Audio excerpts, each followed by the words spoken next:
Add your rice to the bottom of your crock pot. That is 1 1/2 cups of uncooked dry brown rice. Now we're gonna add some veggies. This is about 1 cup of carrots and 1 cup of peas. These were frozen and thawed just a little bit, but you could put them in frozen.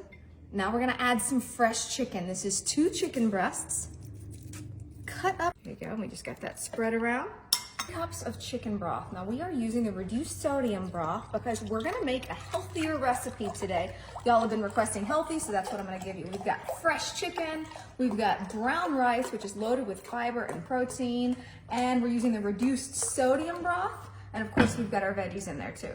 We're gonna put this to the side because we need to add some more to our bowl to mix it. Now we're gonna take a can of the Healthy Request cream of chicken soup. This has got much less sodium than the regular kind. If you really wanna make it even healthier, you could use your own broth and your own cream of soup. You could make your own version of that. We're gonna pour those together because we're gonna mix it together. There's one other thing I'm gonna add, and that is a little bit of Dijon mustard. It's upside down. And we're gonna add just about a tablespoon of our Dijon mustard. And that's optional, you could leave it out if you want to. Now you're gonna just mix that up and stir it up, and that's gonna go on top of our rice, chicken, and veggie mixture. But there's one other thing that we're gonna add to that, because you know every good recipe needs... Ooh, cheese. Cheese. Is that my cue? Can you get me some cheese, please? All right, cheese. Ooh, good kitty, good kitty. Okay, bad kitty, bad kitty. All right, here we go. Here's cheese, here's cheese. All right, we're gonna take some cheese, dump that on top of our chicken, rice, and veggie mixture. I'm using about a cup. All right. And now we're gonna take that liquid with the broth and the cream of chicken soup. That's gonna get poured right on top. There we go. Now we're gonna add some seasonings. Let me know in the comments what seasoning you would add. Of course, I think we need to add some garlic powder. Is that garlic powder? Garlic powder. All right. And I've got some poultry seasoning. It's got some thyme and sage and black pepper and nutmeg. Just a little bit of that to give it some nice flavoring. Now I'm gonna take my spatula and just stir that up a bit. There we go, get that stirred up. Now we are gonna be cooking this on high for 2 to 3 hours, but the truth is cooking varies when it comes to these crock pots. It depends on how big your crock pot is. Ours is a 4-quart. It may depend on how many of the ingredients you use. Different models cook at different speeds. And also, if you're taking that lid off and peeking every 5 minutes, that's gonna make the whole process take longer as well. So do your best to keep the lid on, and bear with me because the timing will vary on this, but we're gonna shoot for 2 to 3 hours on high. Now, while our chicken and rice is cooking, I'm gonna show y'all a magic trick using this jar of white rice and this chopstick. If you didn't know, Kyle and I are magicians. We've actually performed all over the world to like 85 different countries now. We just hit some new ones. And we're gonna take this jar of rice and show you something really cool with it. I'm just placing the chopstick right down in the middle. Okay. Okay, all the way to the bottom. Now watch this part. Cast the magic spell. What? Look at How that. are you doing that? And look, you can spin it all around. How are you No doing strings, nothing like that. So this is floating rice. All right, so that's just a chopstick in the rice. Yep. It's not like magnets in it or anything No like that? magnets. Okay. How are you doing this? You can You want me explain to it? prove it to you? I'll take it out. All There's right. nothing in there. All This right. is just a really cool trick. Chopsticks All right, out. chopstick there. Let me see that chopstick. I know, y'all are skeptical, right? Okay, what was inside there? Absolutely nothing but rice. How did you do that? Isn't that cool?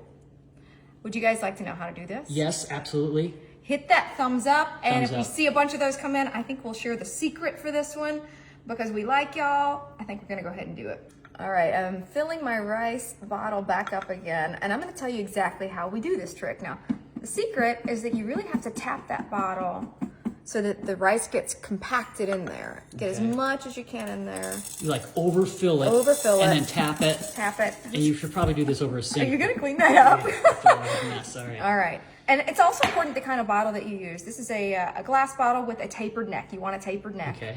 All right, you think I've compacted it enough? Yeah, I think so. See, All right, you just press it down so it just kind of stays really in has there. to be overfilled. And that is the secret behind this. This is actually a really cool magic trick, but it's just attributed to science and physics. We're gonna take that chopstick and stick it in there Okay. and press it all the way down and watch this. That's it. That's it. It works It just that you every time because the compression of the rice just kind of hugs that chopstick There you go. That's a fun trick for They you to can try learn. that for their friends and family. Try this at home. Let me know in the comments if you want us to show you more tricks like this in our videos, and we will. All right, y'all, our chicken and rice and veggies dinner is ready. I stopped to stir it halfway through, and then about 5 minutes ago, I stirred it once more, and then I sprinkled some cheese on top, and let me tell you, it turned out perfect. The rice is nice and fluffy. Now, you want to use the long grain brown rice for this. Don't substitute it for white because it won't turn out as good. The whole grain brown rice just seems to stay heartier as the slow cooker works. It's magic. But I think it's time for the taste test. Are you ready for this? I'm excited. Look at how good this looks. Whoa. That is a dump and go, set it and forget it. Yummy and healthy meal. We actually put together a healthy meal here, and I can't wait to taste it. We've got our chicken, we've got our brown rice, we've got veggies. I use the low sodium broth and the low sodium soup, and we add whatever spices you want. So I'm gonna plate this up. This looks so good. Look at that, look at the rice. Yes, it cooked it perfectly, y'all. This is Perfectly. crazy. Rice. You didn't even have to do anything. You just stir it once in the middle. Oh my gosh, I can't wait to try this. This looks so I'm gonna try good. some. Taste test time. Kyle, you gonna have some? I'm coming over right now. Got a piece of chicken, got some carrots. All right, here we go. Is it hot? That's, I'm not done with my bite yet. oh, wow. All right, got some chicken too. Oh, hot. It's good though, right? Good. Isn't that great? Honestly, it's a very simple dish. You could spice this up, make it even give it a little kick if you wanted to add some different spices to it, add some more garlic. Customize this however you'd like, but the point is you can throw some chicken and veggies and rice in the crock pot and have dinner ready for you in 2 to 3 hours. This was 3 hours and it turned out perfect. Who knew?